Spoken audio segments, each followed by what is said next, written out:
여러분 안녕하세요. 문화체육관광부에 근무하는 이성유라고 합니다. 만나서 반갑습니다. 코로나19 때문에 이렇게 영상을 통해서 일방적으로 강의하는 것이 좀 어색하기도 하고 또 아쉽기도 합니다. 직접 여러분 얼굴을 대하고 의견을 나누면서 이야기할 수 있었으면 훨씬 좋았을 텐데요. 또 사투리 때문에 막 고민하면서 힘든 표준어 사용하려고 애를 쓰지 않아도 되고요. 어, 이 과정에서 앞서 강의하신 다른 분들과 달리 저는 공공외교 현장 실무자입니다. 저는 워싱턴 DC와 벨기에 브뤼셀 그리고 프랑스 파리에서 약 15년 가까이 공공외교를 수행한 경험을 가지고 있습니다. 물론 서울 근무할 때도 공공외교와 관련된 업무를 많이 했고요. 그래서 이 강의에서는 제가 무슨 이론적인 내용보다도 실제로 제가 업무를 하는 중에 겪었던 또 느꼈던 이야기들을 중심으로 말씀드리도록 하겠습니다. 좀 재미없고 지루한 강의가 될 수도 있겠습니다만 여러분들께서 인내하고 들어주셨으면 감사하겠습니다. 또 기회가 되면 여러분들을 직접 얼굴을 대하고 강의를 할 수 있는 기회가 또 있었으면 좋겠습니다. 감사합니다.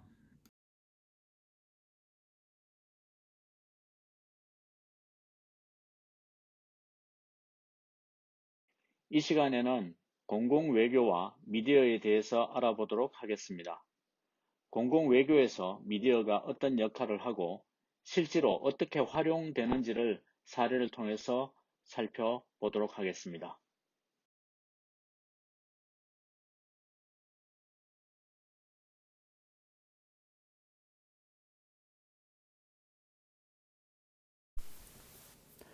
먼저 공공외교에 대한 기본적인 개념을 말씀드리면서 이 수업을 시작했으면 합니다. 공공외교가 무엇인가에 대해서는 해석이 분분합니다. 아직 정확한 해석을 내리기 위한 진행형이라고 말씀드릴 수 있겠습니다. 공공외교 활동은 기원을 거슬러 올라가 보면 그리스 도시국가 시대부터 있었습니다.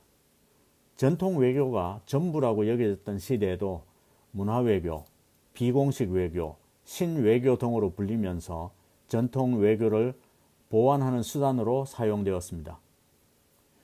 공공외교는 1965년 미국에서 처음 사용되기 시작했고 국내에서는 2016년 외교부가 공공외교에 관한 법을 제정하면서 공식화되었습니다. 하지만 문화체육관광부는 1971년부터 해외문화홍보원을 통해서 해외에 한국을 알리는 업무를 수행해 오고 있었습니다. 문화체육관광부에서는 공공외교라는 말보다 오랫동안 사용해서 익숙해진 해외 홍보라는 용어를 더 많이 사용하고 있습니다.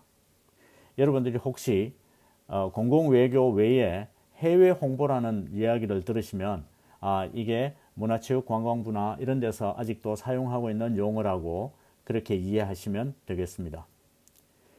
또 공공외교와 함께 문화외교, 국제문화교류, 국가 이미지, 국가 브랜드라는 말이 여전히 많이 사용되고 있는데요.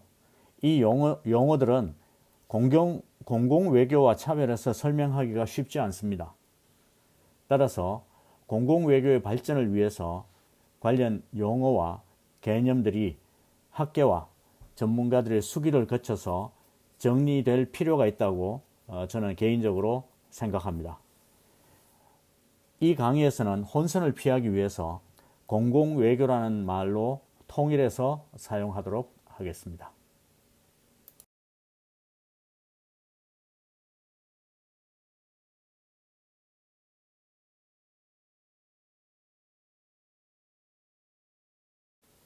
자, 이제 공공외교가 무엇인지 함께 알아보겠습니다.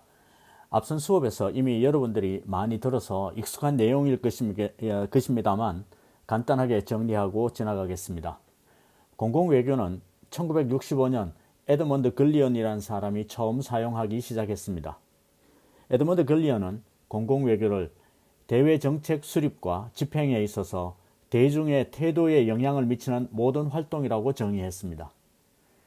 이런 맥락에서 미국 국무부는 정부가 국제사회 대중에게 호소하는 모든 활동이라고 공공외교를 정의했고, 영국 외무성 역시 해외 민간인과 기관들에게 정보를 전달하고 대화하는 정부 중장기 목표와 일치하는 방향으로 영국에 대한 이해와 영향력을 향상시키는 모든 활동이라고 정의했습니다.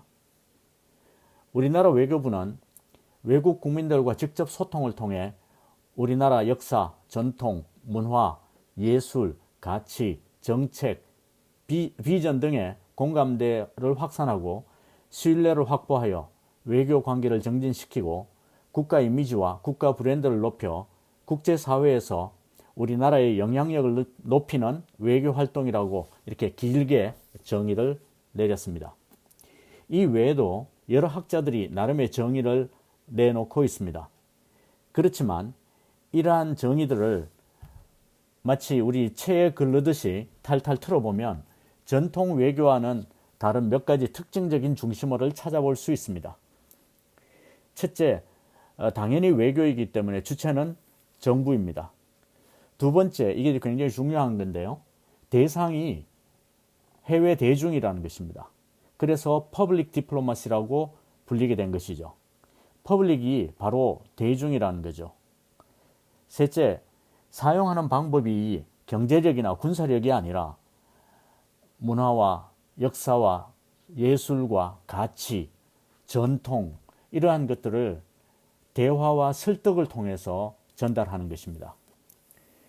또 단기적인 관점에서 국가 이익을 생각하는 것이 아니라 장기적인 관점에서 먼 시야로 국가 이익을 생각한다는 것입니다.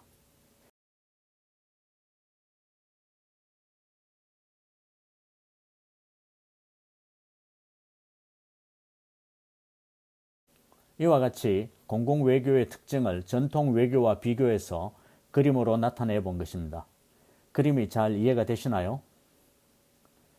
위쪽에 빨간색 가는 선은 전통 외교에서도 전략적으로 필요할 때 미디어를 제한적으로 사용하고 있다는 것을 보여주는 것입니다. 오늘날 디지털 매체의 발달로 정부는 이제 미디어를 통하지 않고 직접 해외 대중에게 다가가서 메시지를 전달하기도 하고 또 그들의 반응과 의견을 들을 수 있게 되었습니다. 국제 문제에서 또 대외 정책에서 일반 국민의 역할이 커짐에 따라 일반 국민들도 직접 해외 대중들과 접촉하여 공공 외교 활동을 할 수 있는 시대가 되었습니다.